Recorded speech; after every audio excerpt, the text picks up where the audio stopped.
It's the Full Court Press with Eric Frandsen and Jason Walker. Welcome back to the to the show that we're doing right now. Following the local teams, breaking down the biggest games with in-depth analysis and team interview. Join the show by calling into 435-752-1069 or text 435-339-0321. It's the Full Court Press. Rose, Angela, yes! Caught! Touchdown! They did it!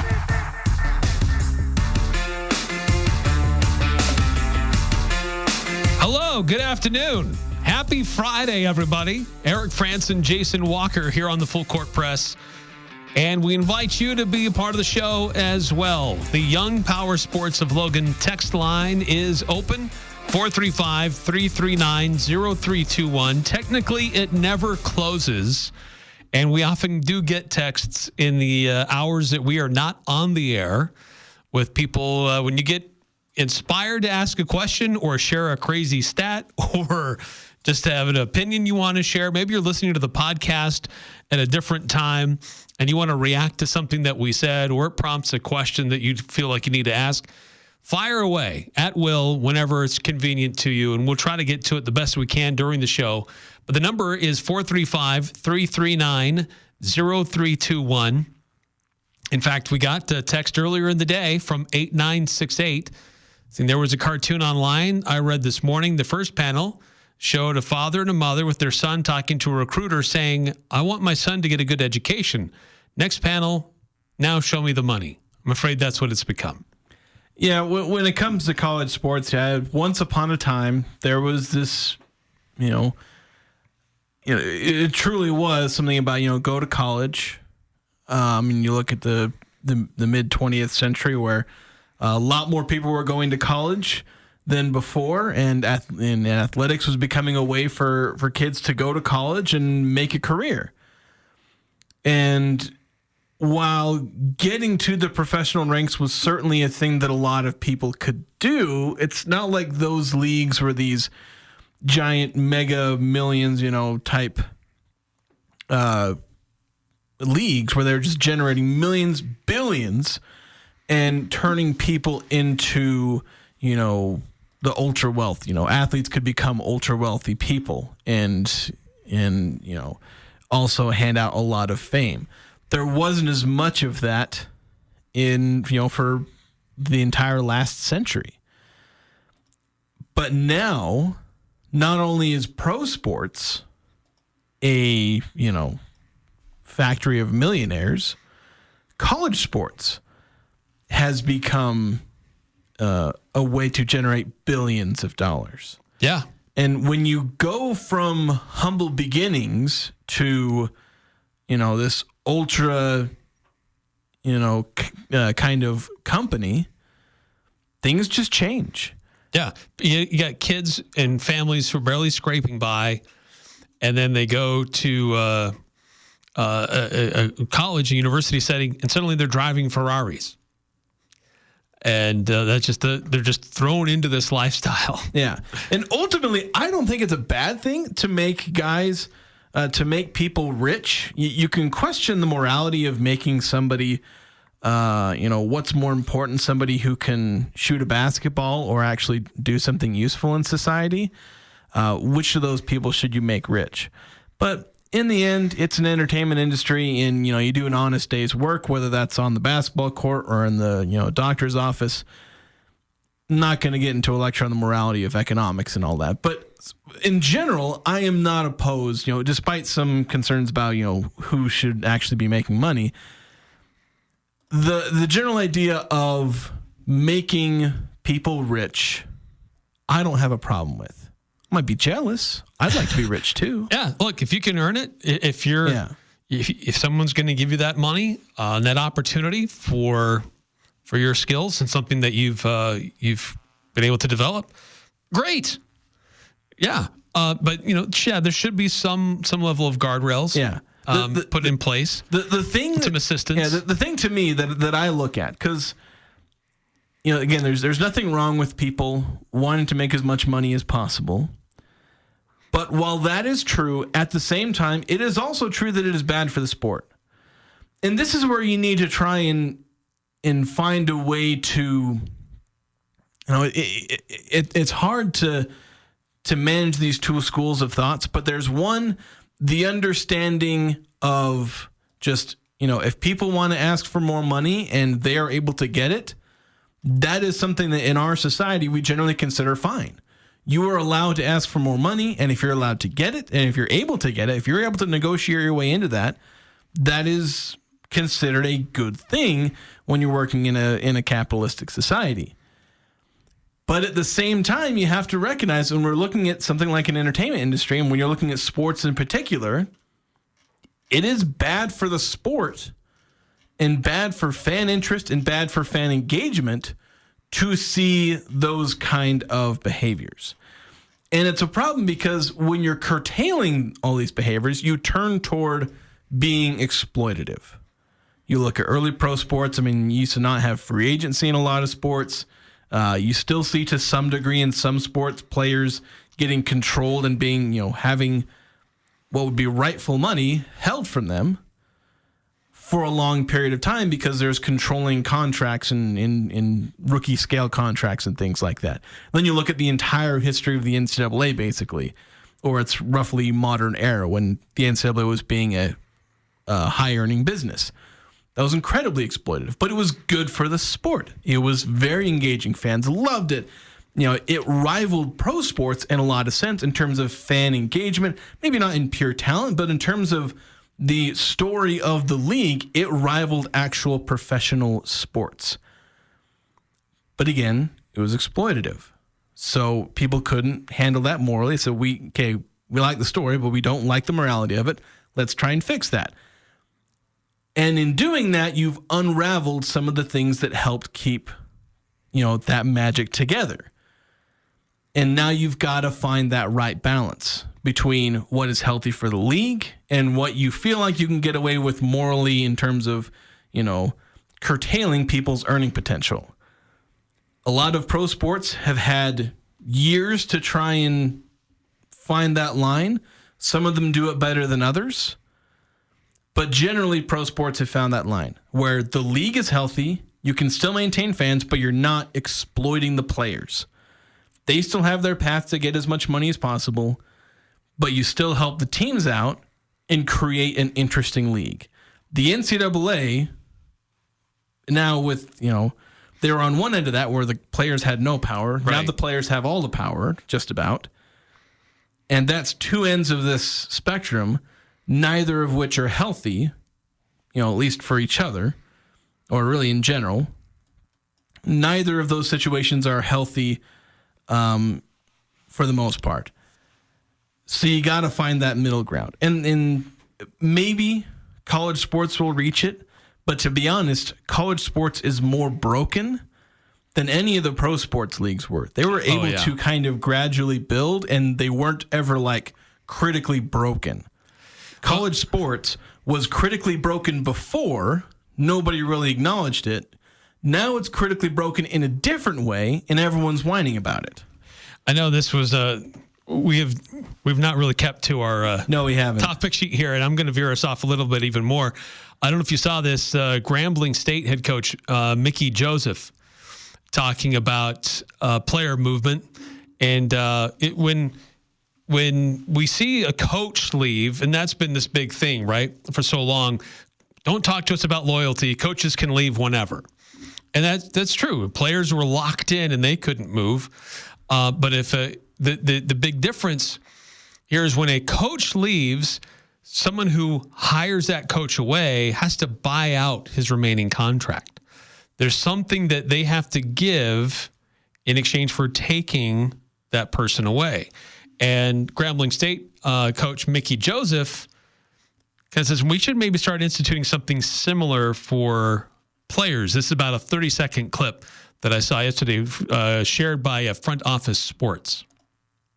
We understand. We understand. I think the kids understand if they're here and if they're sophomores and they have a big year and a group of 5 or a power 5 approach them and they have the finances to pull them out of there and I can't match the finances, then you know what? They're going to go. That's part of it. Coach has been doing it for years. So we shouldn't get mad as coaches when these kids make decisions to take care of their family. Because like I said, I'm going to say it again, Coach has been doing it for years. But I also think there need to be a buyout. If they move up for me and go to group of 5 and power 5, I should get kind of a compensation for that, you know? So NCAA, if you're listening to me, I need a buyout. I mean, he's not wrong, but there's a big assumption there that these players would have to be under contract and that if they do leave, there is some detailed figure that the institution that they're leaving gets compensated for. Now, this happens in soccer, where they buy the rights to these players from the lower leagues to move up to these larger leagues. I mean, is that where we're headed? Is that where we need to head? If we're truly in these lower programs are legitimately just becoming feeder programs and development programs for the Power 4, then there should be some compensation. If you're going to spend the time to invest and develop this player that we're ultimately going to take when he still has years of eligibility remaining, shouldn't that institution be rewarded somehow or compensated somehow? Yeah, I mean, you mentioned soccer, and it's like that is, you know, with soccer, you have a not too dissimilar kind of balance of power that college sports has. It's on a larger scale, and you also have just different leagues that spread the world over, but you have the haves, you have the have-nots, and all that kind of stuff. You have lower leagues that, hey, if you get a superstar player in the MLS and they're at a young age, they can end up going over to Europe. And they're just going to get bought out and they're not going to stick around. Great players tend not to stick around in these lower leagues. They tend to move up. It's not the same way because usually the really talented players don't tend to slip through the cracks as much. They just tend to end up in the development programs, but that kind of dynamic can still exist. But as you mentioned, there's a transfer fee. If, Real Salt Lake somehow managed to have some 21-year-old up-and-coming superstar, they're not going to keep him because some team over in Europe is going to say, hey, we want that guy, and we're going to buy him. And RSL wouldn't really have a whole lot of choice because that young player would want to move up to the biggest levels of soccer. But RSL would get compensated for that. And that would be a bit of a wealth transfer. And sure, that player would go on and maybe become a star at Real Madrid or wherever. But Real Salt Lake would be able to do something with that money. And, they'd ultimately, and I don't know if I'd say be better for it, but they'd have some, recompense. And that's something where I think in this idea of a transfer fee. I don't know the exact names people are using for it, but this idea that bigger schools should compensate when they pull these guys up via transferring, I don't think that's the worst idea in the world. I think that could be a bit of a balancing act. It's not going to keep players from transferring, but it allows some kind of reimbursement. And I think that's kind of an acceptable, workaround. Because just telling kids, okay, everyone wants to go back to make them sit out a year, make them do this, make them do that. You talk about 1 or 2 year contracts, which I am kind of partial to the idea of having 1 or 2 year contracts, or specific contract lengths. But even then, if you had contract lengths, say a team wanted, if you sign them to like some kind of 2 or 3 year contract, but they wanted to move up anyway, you could still buy them out. So this idea of having some kind of buyout or transfer fee, I think would be a really good thing to implement. But again, that's not something we can slap onto the current system we have. No. Well, and the challenge is too that, what if I'm deep on the bench at not even just a power conference school, but a mid-major. I'm deep on the bench at a mid-major. I'm not getting playing time. I'm going to transfer to another mid-major or even a lower major school. Now, to say somebody at Utah State isn't getting very many minutes. They decide to transfer to Southern Utah. Well, does Southern Utah have to buy out the transfer fee? They have to pay that if So it gets kind of complicated if they transfer laterally or transfer down, and who sets what that limit is based on where you're at, on how to define your school or even your conference. Because Gonzaga is at a different level than anybody else in the West Coast Conference, so it's not really by conference. So it could be tricky. Yeah, it ought to at least be worth exploring that these high school kids are not getting recruited the same level. Power schools are more interested in taking developed, known talent from other institutions and just plugging them in. And those schools that spent time to develop and work with these kids, suddenly they're just left with, I guess we got to start over again. And there's nothing compensated for having that player leave their team and all the time and energy and money that they put into developing them. Yeah, as you said, that's something that would need to be worked out, because you look at World Soccer, usually they just negotiate a transfer fee, to my knowledge, and they work it out, and then, they figure something out. The problem is, I don't think you'd have to have some kind of underlying thing, because say in World Soccer, if you're doing a transfer fee, the player's under contract, meaning that if the club that has that player says, no, I don't agree to that transfer fee, they just hang on to the player. And there's nothing anybody can do about it. Now, once they become a free agent, sure, they could dip out. And that's certainly something you have to work around in negotiations. But if you were to implement some kind of transfer fee, you would either have to have a rigid set of 1 year contracts where you can derive, you have to pay a percentage. But even then, as you pointed out, there's a thing of transferring up and down. Do you pay a transfer fee if you're transferring down? Ian Martinez was at Maryland, and he came to Utah State. So that introduces something to that effect. To me, if you're going to introduce some kind of transfer fee, you'd essentially have to just sign everyone to 4-year contracts. Everyone signs a 4-year contract, and you're locked into that. And the team can't cut them without financially compensating the player, and the player can't leave without, they could just leave and retire and, just forfeit the contract. But if they were to leave to another school, there'd have to be a transfer fee. Now, the school could just say, hey, you're transferring down. Let's just negotiate a tiny little transfer fee. We're trying to help you out. If you're transferring from Utah State to somewhere in the MAC or something like that, it's we're not really that concerned. We'll either not have a transfer fee or something very small. We just want to help you out. But say that player is transferring to Georgia, be like, you better be giving us a good transfer fee. And Georgia can't just bully them and say, we're getting him no matter what.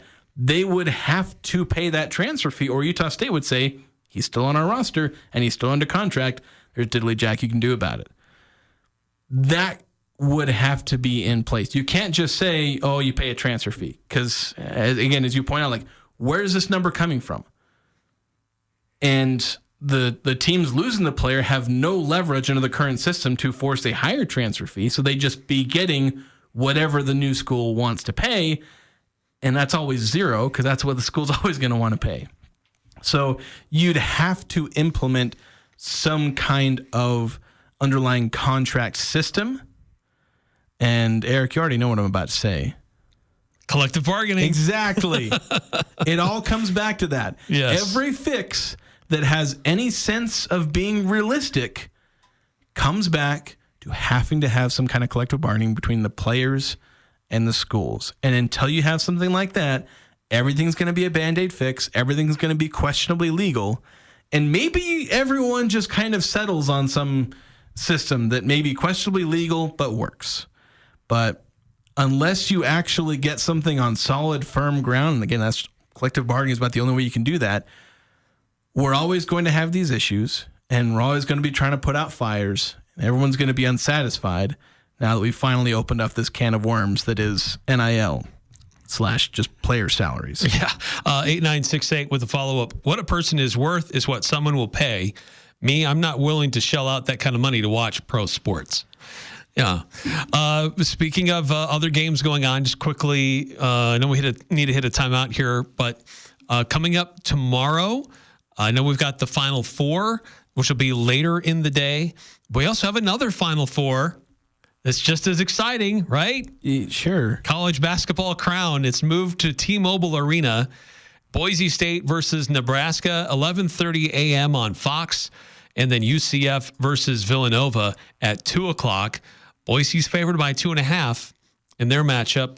Villanova favored by 3.5 in theirs. And Boise State, as they continue to advance, they get additional NIL money for their roster. And then the championship game will be played when? Of the CBC? The CBC. Sunday, I believe. It's on Sunday. Sunday. I would think it's. I thought I saw it said Monday. I thought it was Monday too. But that would mean playing back-to-back days, which doesn't make a whole lot of sense.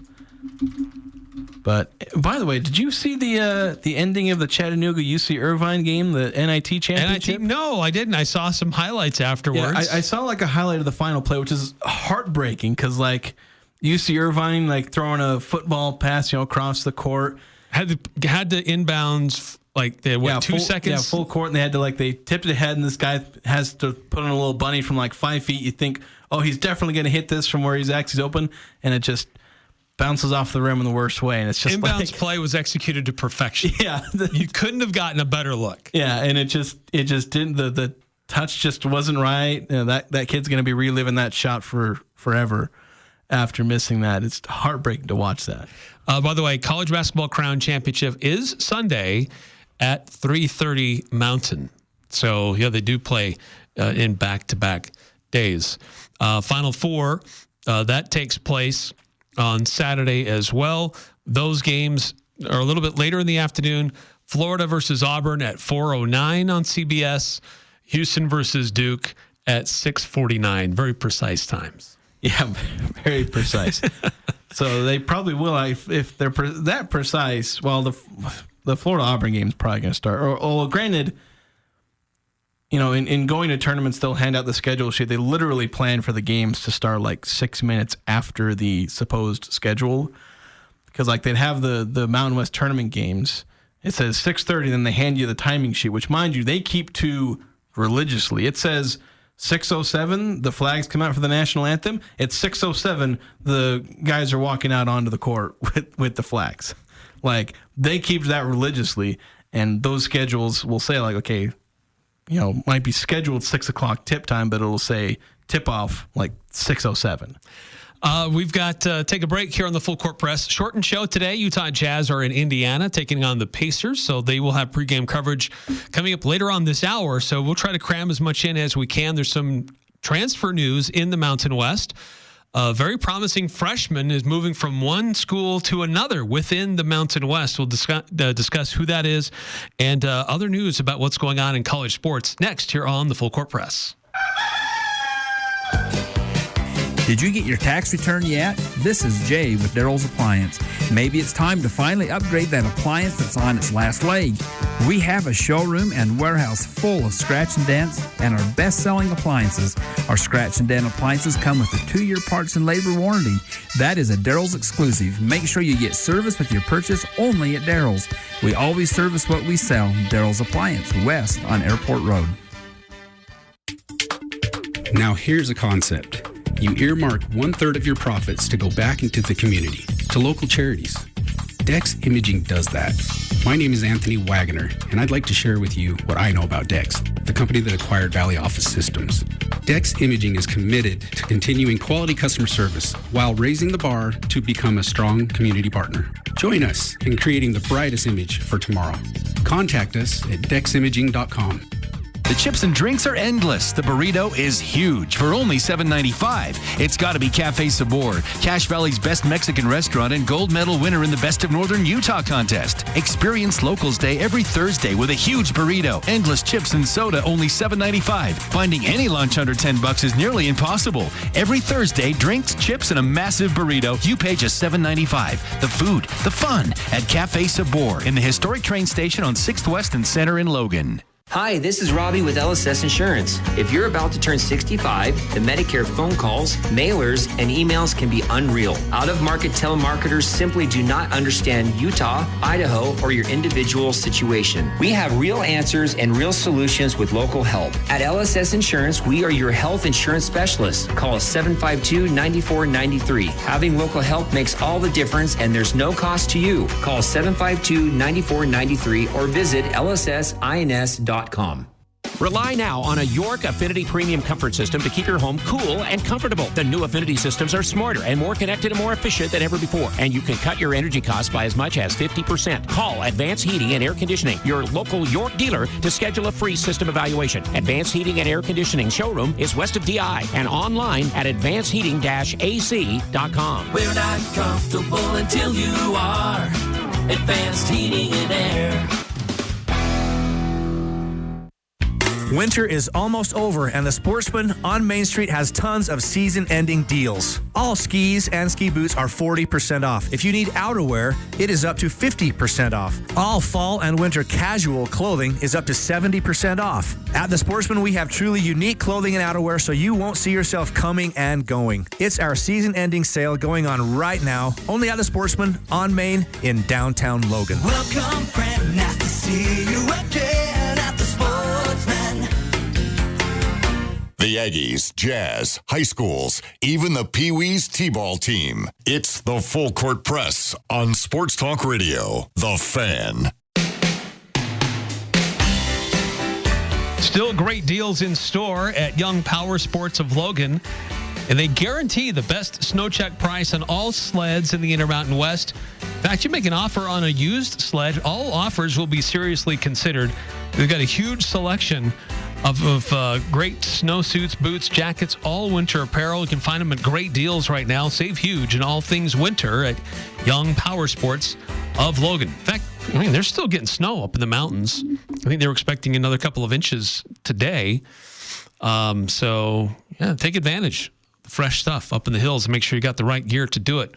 So, again, if you want to chime in, Young Power Sports of Logan, they do sponsor our text line, 435-339-0321.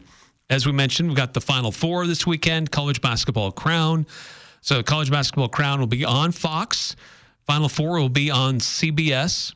You'll be able to watch all of them if you want. They shouldn't. They're not going to run into each other or overlap.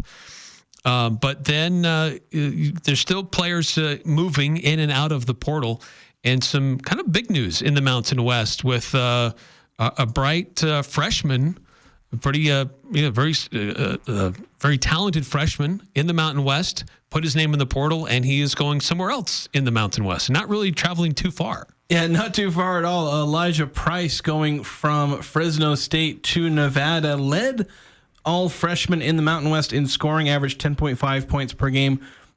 Excuse me.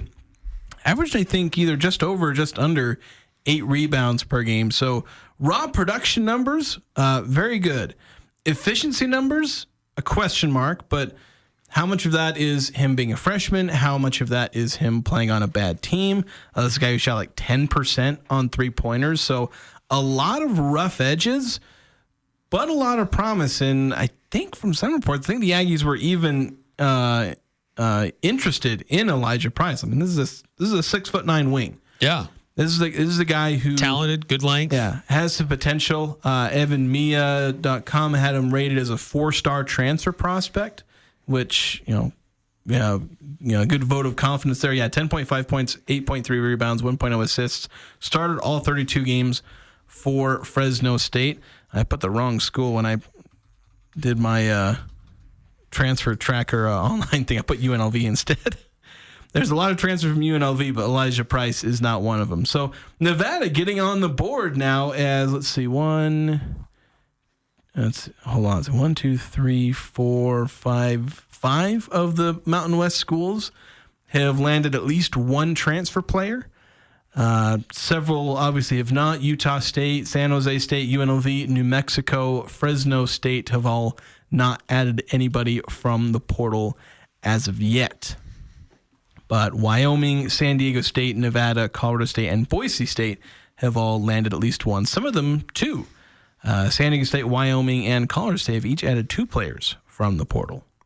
Well, and probably most importantly for San Diego State, they kept one of their players out of the portal. Yeah, that was probably their biggest win out of the portal is getting somebody who entered from their own school, that being Magoon Gwath, getting him to stay, and also keeping an eye on Miles Bird, who's declared for the NBA draft but retained his college eligibility and has publicly said he will stay at San Diego State if he pulls out of the draft. He's not doing the move that a lot of players actually make, because they'll declare for the draft and enter the transfer portal.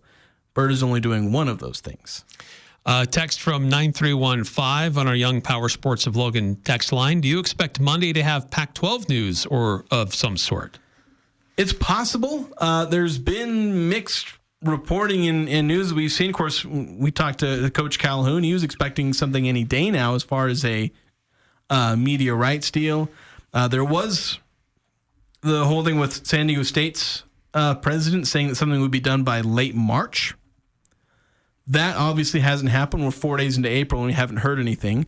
Although other reporting has indicated that it was likely going to be around or after the Final Four. And Eric, you've pointed out many times that this is where a lot of the college sports world, it's just a get together. Everyone gets together around the Final Four. There's a bunch of meetings, and that could end up facilitating a few more things. Could facilitate some talk about, invitations to a new conference. If the Pac-12 is looking to extend invitations, those could happen in meetings that happen at the Final Four. So as far as what happened on Monday, I wouldn't guarantee it. I wouldn't hold my breath for Monday specific, but it could be next week. But more like sometime in the middle or late next week, since championship game happens on Monday, because you got Saturday, Monday, although I imagine a lot of people are already congregating there. Arriving in San Antonio. So they'll have been there for a lot of this week, over the weekend, and so things could start happening and getting announced middle of next week, late next week. If they aren't getting announced by then you're hitting the panic button. Right. Because we're already getting late to where there are beginning to be legitimate concerns for the Pac-12. And if they're not getting things done, if they're not getting a media deal done, you're starting to hit panic mode. Because you've got to get teams invited into the Pac-12 just to have it stay solvent. You can talk about the long-term health of the league as far as trying to get teams from the AAC or the Mountain West down the line, but you've got to make sure that this conference is still a conference in July of 2026. According to a recent article from Chris Vanini on The Athletic, he says San Diego State Athletic Director J.D. Wicker said recently the Pac-12's new media rights deal could be completed by the end of March. Industry sources believe it could be closer to or after the Final Four in April, and further expansion by one or more schools could soon follow. So, who are those schools? Because it's not going to come from the Mountain West. They're pretty locked into their grant of rights right now. So you have to look outside of that. Texas State seems to be one that's mentioned quite a bit. And they seem to be the most viable immediate option. I don't think this is as we've discussed before, this is more of a bridge expansion target than an end goal. This really completes who we are type of situation. But again, it's still very speculative and not real certain what that even means. Does Texas State, do they still want that? Are they interested in making that kind of a move? So here's the interesting thing is that there's been some hot rumors going around the social media sphere where the reports and kind of rumors are that Texas State was offered a spot in the Pac-12, but as a getting a half share of revenues, the media revenues. Similarly, you look at SMU. I forget the exact percentages, but SMU, Stanford and Cal received partial shares to be in the ACC. So that's maybe what the Pac-12 is looking at, where it's Texas State, they're not the greatest option. You're getting kind of a lifeline. Texas State hasn't necessarily earned a spot in a higher conference, but situationally they turn out to be a good option. But hey, recognize that, there's other options. So get a half share. You get in a bigger conference, it's still a step up. That's kind of the Pac-12's,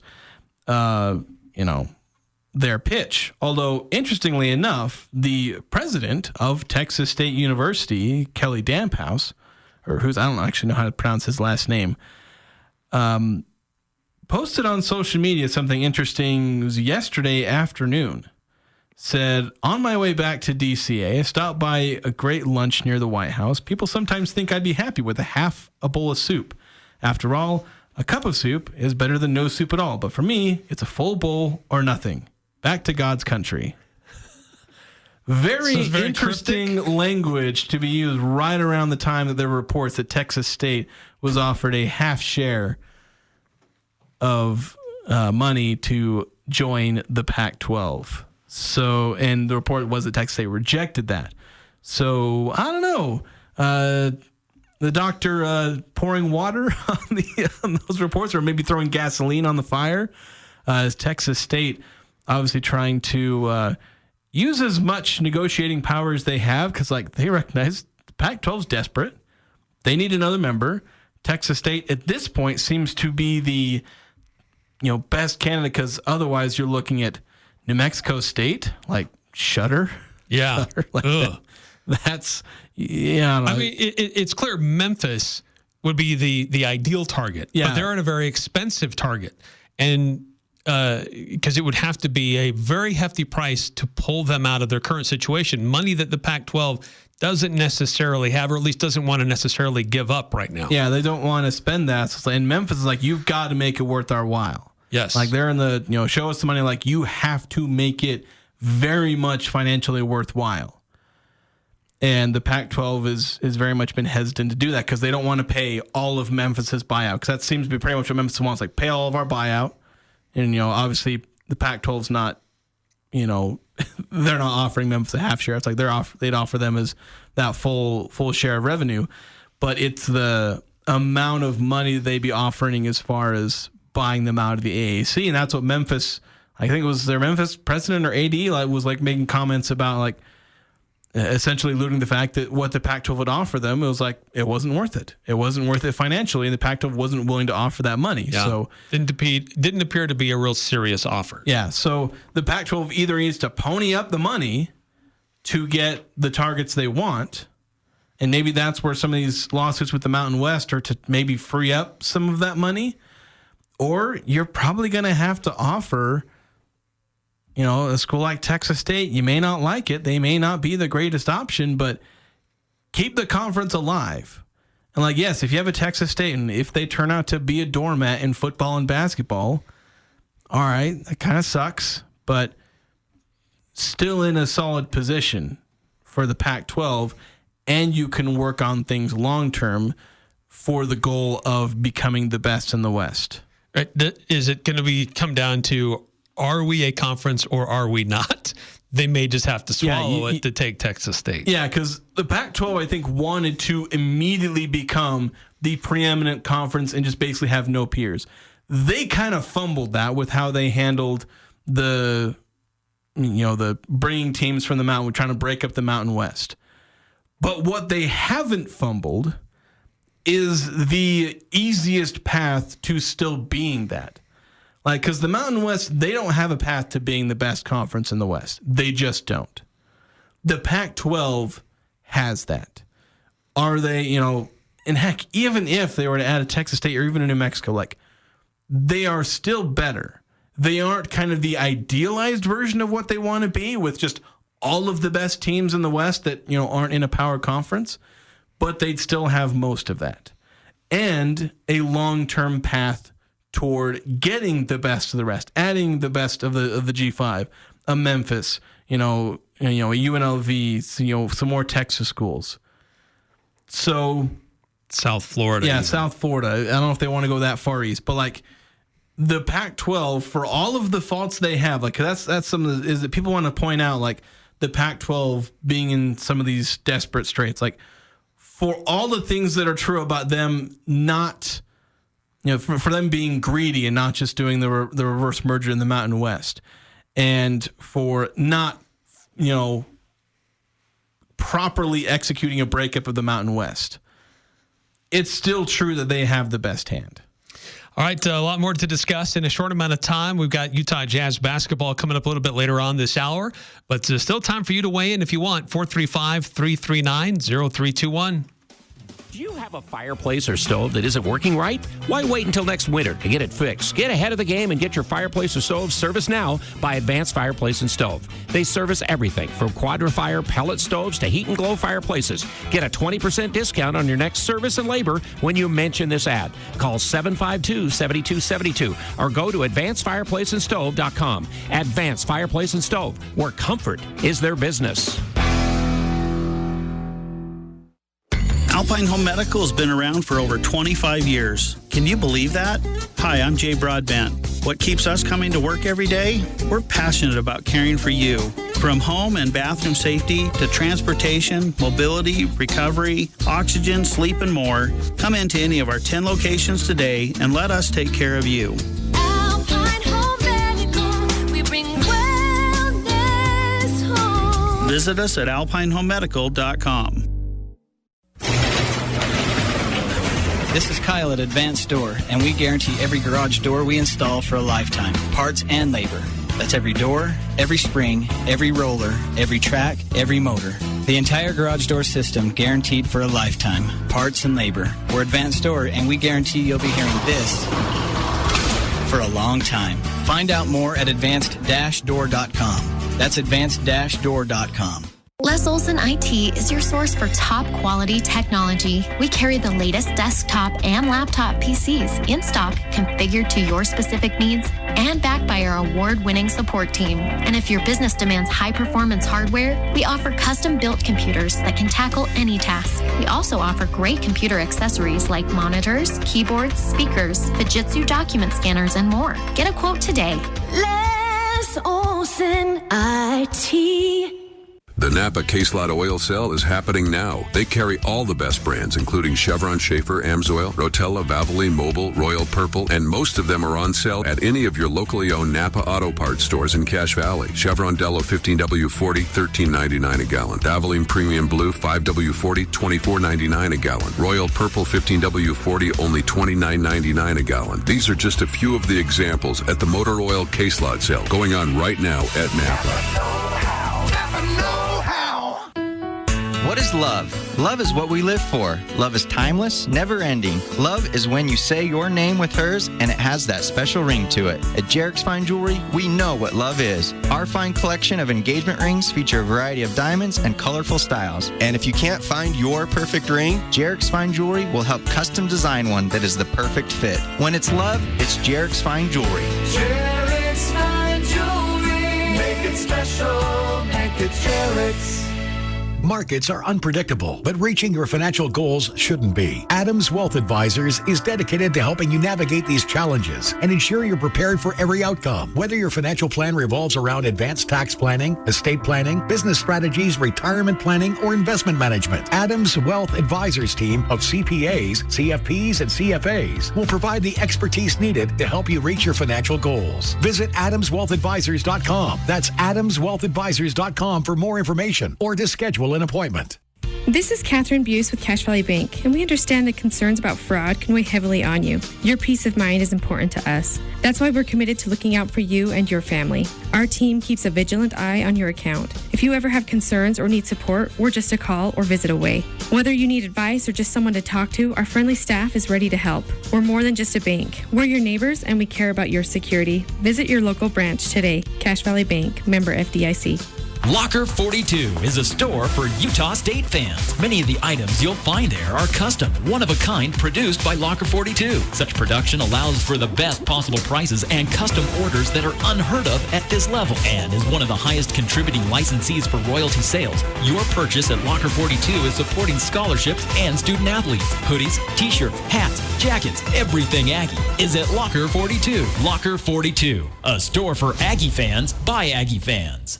Need a reliable partner for your medical needs? Look no further than Triton Medical and Transportation. We offer top quality medical soft goods right here in your community. From incontinence supplies and oxygen needs to medical transportation. Whatever you need to stay comfortable and healthy, we've got you covered. Trust Triton Medical and Transportation, caring for our community with every step, every mile. Call us today at 435-557-6687 or visit us online at mytritonsupply.com. Triton Medical and Transportation, because your health matters. They never could play it, but they sure can talk about it. Eric Frandsen and Jason Walker on the Full Court Press.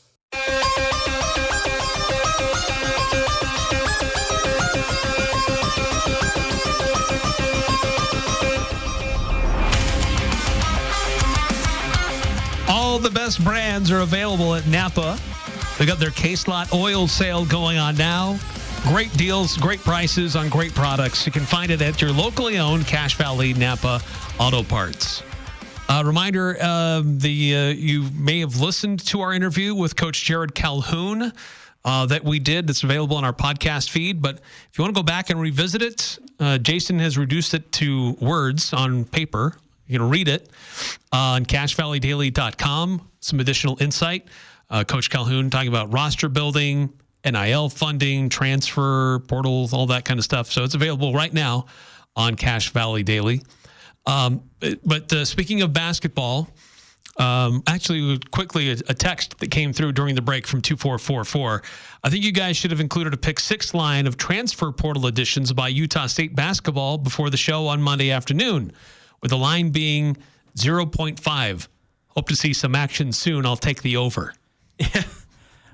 Maybe we could have done that. I try to not do. I've thought of picks that are kind of like that, where it's like something that's happening outside of a game, but I tend to ultimately shy away from them. But that would have been not nice. a bad line. Good recommendation. But it's also like, what if somebody reports it, but like it's not, Yeah, are they officially in the portal, or does it just report? Or officially committed, reportedly committed. That's where sometimes I can get a little shaky on using that. But I mean, if we got something official, that would be a decent line. Like we mentioned, Utah Jazz, they are in action tonight. They're in Indiana to take on the Pacers. Utah continues its masterful progress towards the very bottom of the league in clinching a top percentage chance of at least a share of the top percentage chance to get the number 1 overall pick. Yeah, they can get that tonight if they lose, because right now, if you get a bottom 3 spot, that's the top 3. That's the top 3 in the lottery. That's where the top 3 lottery the top 3 teams in the lottery odds, they have a 14% chance of getting the number 1 overall pick. There's some more odds inside of that. For instance, if you're the number 1 pick, you can't go further than 5. That same thing isn't afforded to number 2 and number 3. But the Jazz can clinch no worse than the 3rd best lottery odds with a loss tonight, because then they wouldn't be able to finish ahead of New Orleans, or I guess behind New Orleans in the lottery odds. We're going to go with that. Yeah, there you go. Because New Orleans is 21-55. The Jazz are 16-61. One more loss by the Jazz or one more win by New Orleans ensures the Jazz finish in that top 3 lottery odds. Pacers are favored by 17.5. I said they should be favored. Yeah. It's 45-31. And there are a lot of guys out tonight for the Jazz. Though it is kind of cool to see keep showing footage of Taylor Hendricks shooting around with his teammates. So that'd have something nice to watch. Yeah, that's kind of fun. That's going to do it for us tonight on the Full Court Press Utah Jazz basketball. Coming up next, have a great weekend, everybody. We'll be back at it again on Monday.